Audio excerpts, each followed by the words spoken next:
तो उन दिनों में ये मोबाइल फोन किसी के पास था नहीं, और हमारे जो यूनिट था वो कई जगह पर फैला हुआ था। तो मुझे किसी से खबर मिला कि फलाने गांव में 4 उग्रवादी आए हैं। तो मैंने उस कंपनी कमांडर को खबर दिया कि फलाना गांव 4 उग्रवादी गो। ये सिर्फ प्लान था जाने का। ऑपरेशन लॉन्च हुआ। तजुर्बे से पता लगता है कि आज ऑपरेशन में कुछ गड़बड़ हो सकता है। तो मैंने उस वक्त हमारे यूनिट में जो डॉक्टर साहब थे उनको भेजा है, जो पलटन का एक घातक टोली होता है, सबसे तगड़े जवान। उन जवानों के साथ मैंने डॉक्टर साहब को भिजाया। अभी हमारे डॉक्टर साहब के बारे में एक बात, उनके हमारे पलटन में आए 5 दिन हुए थे, बिल्कुल नए थे, कच्चे थे, कमजोर थे, थोड़े मोटे थे, थोड़े डरे हुए से थे।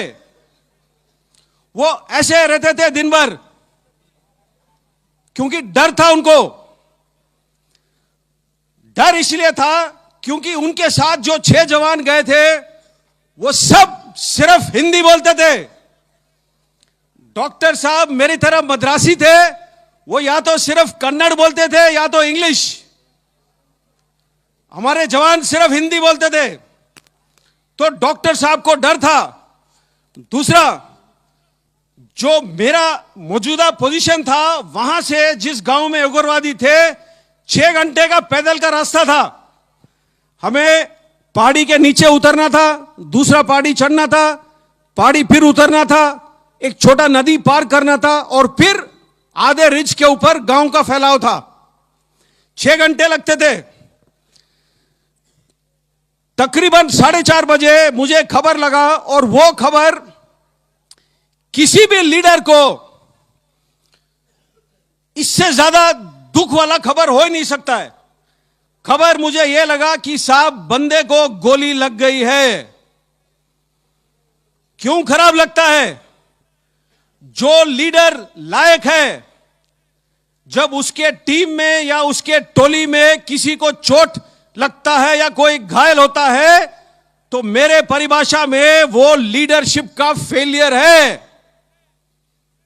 मुझे ये रैंक क्यों प्राप्त है? मुझे ये ओहदा क्यों प्राप्त है? आपको क्लास का मॉनिटर क्यों बनाया गया है?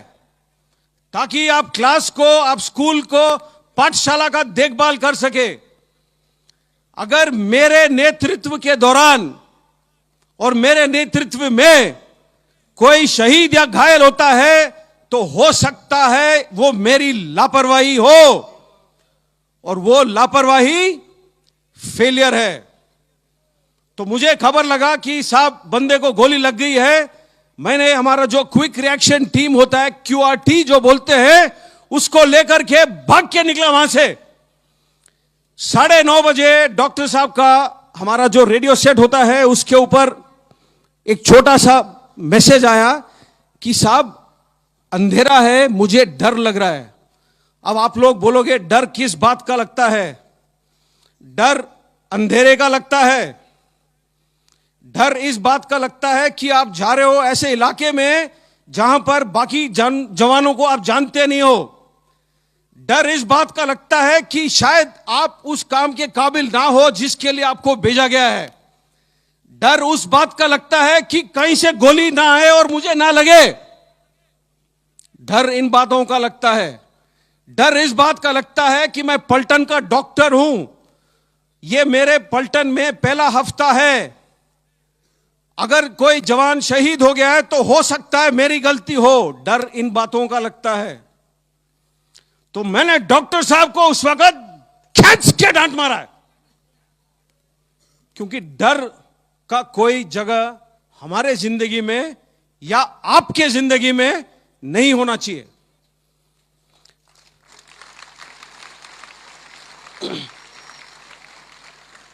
मैंने बोला मेरे को दोबारा कोई मैसेज नहीं चाहिए आपसे। तकरीबन 11:30 बजे डॉक्टर साहब का फिर मैसेज आया।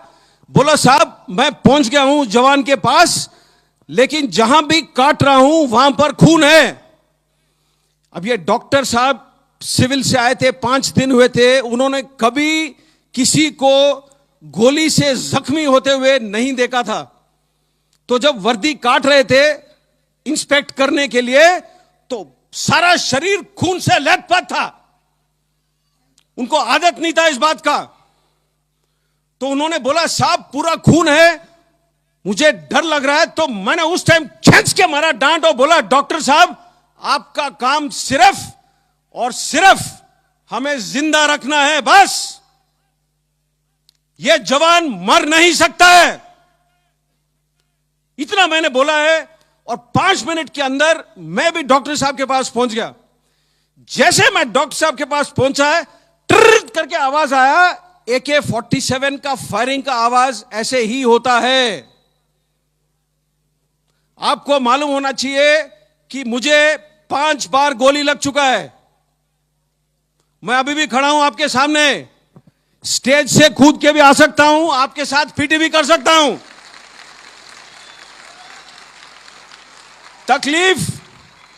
तकलीफ मुझे भी होता है, तकलीफ उन हर जवानों को होता है जिसको लगता है गोली। लेकिन मैंने बोला एक चीज है जो विज्ञान से ताकतवर है, दिल। उस दिल से चलता है यह फौज, और इस फौज से चलती है यह देश। तो यह याद रखना है आपने।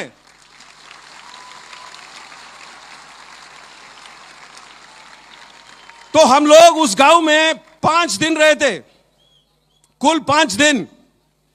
क्योंकि गांव में जहां उग्रवादी छुपना चाहता है, कई जगह खोज सकता है जहां छुप सकता है।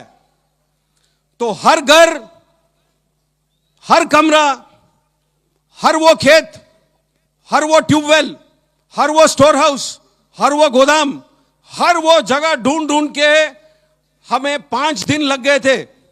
और इस 5 दिनों के दौरान 5 हमें अलग अलग जगह पर उग्रवादी मिले। दूसरा दिन सुबह एक हेलीकॉप्टर आया था, और जो हमारा जवान जो घायल हुआ था उसको लेकर के अस्पताल चला गया।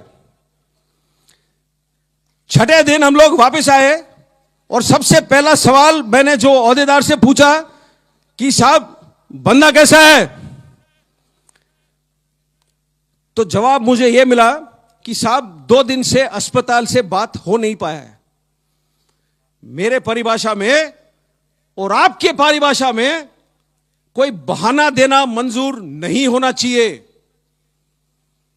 अच्छे नागरिक वो होते हैं जो सुझाव ढूंढते हैं, जो मसले को हल करते हैं। लेकिन उसने बोला कि साहब 2 दिन से बात नहीं हुआ है। मैंने मरा बड़ी डांट। ताज्जुब होगा, जब डांट भी अच्छी लगती है, साला टेलीफोन भी चलना लगता है। तो टेलीफोन चला, मैंने अस्पताल से बात किया। अस्पताल में जब आईसीयू से कनेक्ट हुआ, अस्पताल में जो नर्स ड्यूटी पर थी, उसने यह बात मुझे बताई, मैं आपको बताना भूल गया। जब हमारा बंदा अस्पताल ले जाया गया हेलीकॉप्टर के अंदर, उसके पेट के अंदर के हिस्से, जो स्टमक है, जो इंटेस्टाइन है, वो पॉलिथीन बैग में साथ डाला गया। पॉलिथीन बैग में हेलीकॉप्टर के अंदर उसके साथ। तो उसको चोट इस प्रकार से आई, जो नर्स ने मुझे बयान किया था, मैं आपको बताता हूं। ये 2003 की बात है, 16 साल हो गए पूरे, 17 होने को आ रहे हैं। उसने, नर्स ने बोला कि साहब उसके जो लेफ्ट वाला फीमर है, जो फीमर होता है, जो थाई का सबसे बड़ा हड्डी होता है शरीर का, वो 2 जगह पर फ्रैगमेंट हो गया। फ्रैगमेंट का मतलब क्या है?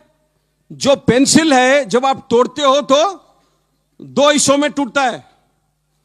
फ्रैगमेंट का मतलब ऐसे, जो पेंसिल अगर 8 या 10 हिस्सों में टूटे वो फ्रैगमेंट है। तो उसका ये जो थाई बोन था, 2 जगह पर फ्रैगमेंट हो गया था। इसीलिए डॉक्टर साहब जहां भी काट रहे थे उनको नजर आ रहा था खून। ज्यादा से ज्यादा गोली उसको लगी बाएं हाथ पर। क्यों? जो बुलेट प्रूफ जैकेट है जो हम पहनते हैं, वो सामने होता है पट्टी, लोहे का चादर, पीछे होता है लोहे का चादर।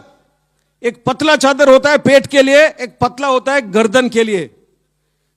ऊपर और साइड में खुला है। गोलियां लगे उसको साइड में, अगर आपने गोली नहीं देखा है आज तक तो मैं आपको बताता हूं, पेंसिल दिखाओ अपना, पेन दो, वेरी गुड। जो गोली का आगे वाला हिस्सा होता है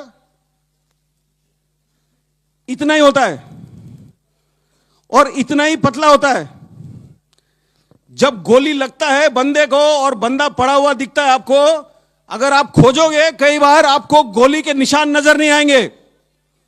लेकिन प्रॉब्लम क्या है, जब गोली 2 या 3 लगते हैं एक साथ, शरीर से सीधी लाइन में नहीं गुजरते हैं। गुजरता ना तो सीधा चाहिए, लेकिन टेढ़ा मेढ़ा जाता है शरीर के अंदर। अगर आपका किस्मत खराब है, 2 गोली अगर शरीर के अंदर आपके टकराते हैं तो 2 गोली 4 टुकड़े में हो जाएंगे या 6। अगर आपका किस्मत ज्यादा खराब है और उसमें से कोई टुकड़ा आपके किसी हड्डी को लगता है तो हड्डी का भी एक पीस निकल आता है।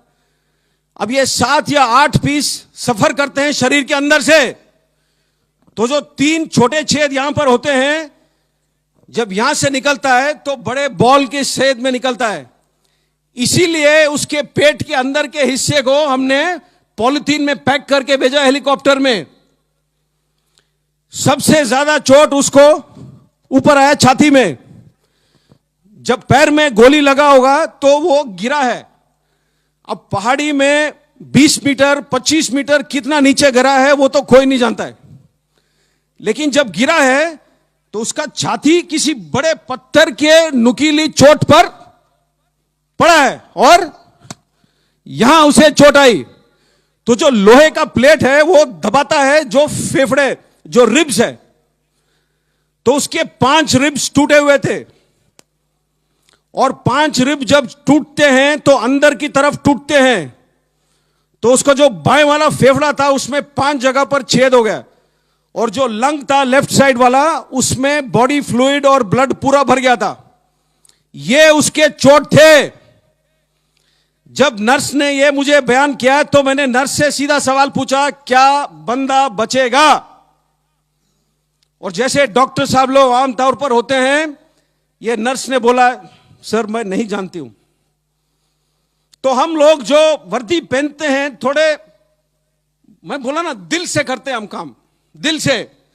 तो मैंने अपने सोच में मुझे यह लगा कि अगर मैं उससे बात कर सकता हूं 1 सेकेंड, तो हमारे जो 1000 जवान हैं उनका जो मन का शक्ति है, जो दिल का शक्ति है, वो मैं उस तक भेजूं टेलीफोन के थ्रू। मैंने नर्स को पूछा, क्या मैं बात कर सकता हूं उससे? तो उसने बोला कि साहब 6 दिन हुए, इसने आज तक बात नहीं कही है। इसकी आंखें खुले तो है, लेकिन ये क्या सुन सकता है, क्या महसूस कर सकता है, क्या बोल सकता है, मैं नहीं जानती हूं। मैंने फिर भी बोला कि आप फोन का जो हैंडसेट है उसके पास रख सकते हो? तो उसने बोला हां। तो उसने फोन उसके हैंडसेट उसके कान के पास रखा, और मैंने उस टाइम उससे पूछा था, निम्बाराम उसका नाम है, वो सीकर डिस्ट्रिक्ट राजस्थान का है। मैं बोला, निम्बाराम क्या हाल है तेरे? 15 या 20 सेकंड गुजरे, कोई जवाब नहीं आया। मैंने सोचा शायद वो खत्म हो रहा है, शायद वो सुना ही नहीं मेरी बात, शायद वो बोल नहीं पा रहा है। मैं फोन रखने वाला ही था अपनी तरफ से, क्यों उस टाइम तक मेरा दिल पूरा ही टूट चुका था। फोन मैं रखने वाला ही था, एक बिल्कुल पतली सी आवाज में जवाब आया। इतना चोट खाने के बाद बिस्तरे पे पड़ा हुआ जवान पतला सा आवाज में बोलता है मेरे से कि साहब पेट में थोड़ी सी तकलीफ है। और फिर बाद में बोलता है,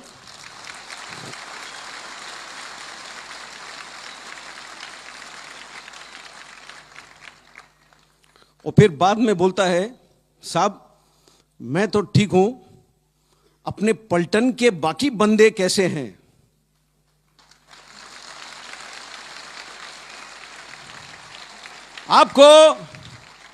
आपको कहानी सुनना है तो कहानी ऐसे सुनो। कहानी सुनाना है तो कहानी ऐसे सुनाओ। जो जवान खुद मृत्यु के दरवाजे पर खड़ा है, वो मृत्यु के आंखों में आंख डाल करके खड़ा है उस वक्त, और वो सिर्फ सोच रहा है अपने टोली में बाकी बंदों के बारे में। यह होता है सेल्फलेसनेस, यह होता है किसी और को त्याग करने का काबिलियत। अगर आज के तारीख पे तिरंगा लहराता है गर्व से हवा में, ऐसे लोगों के वजह से लहराता है।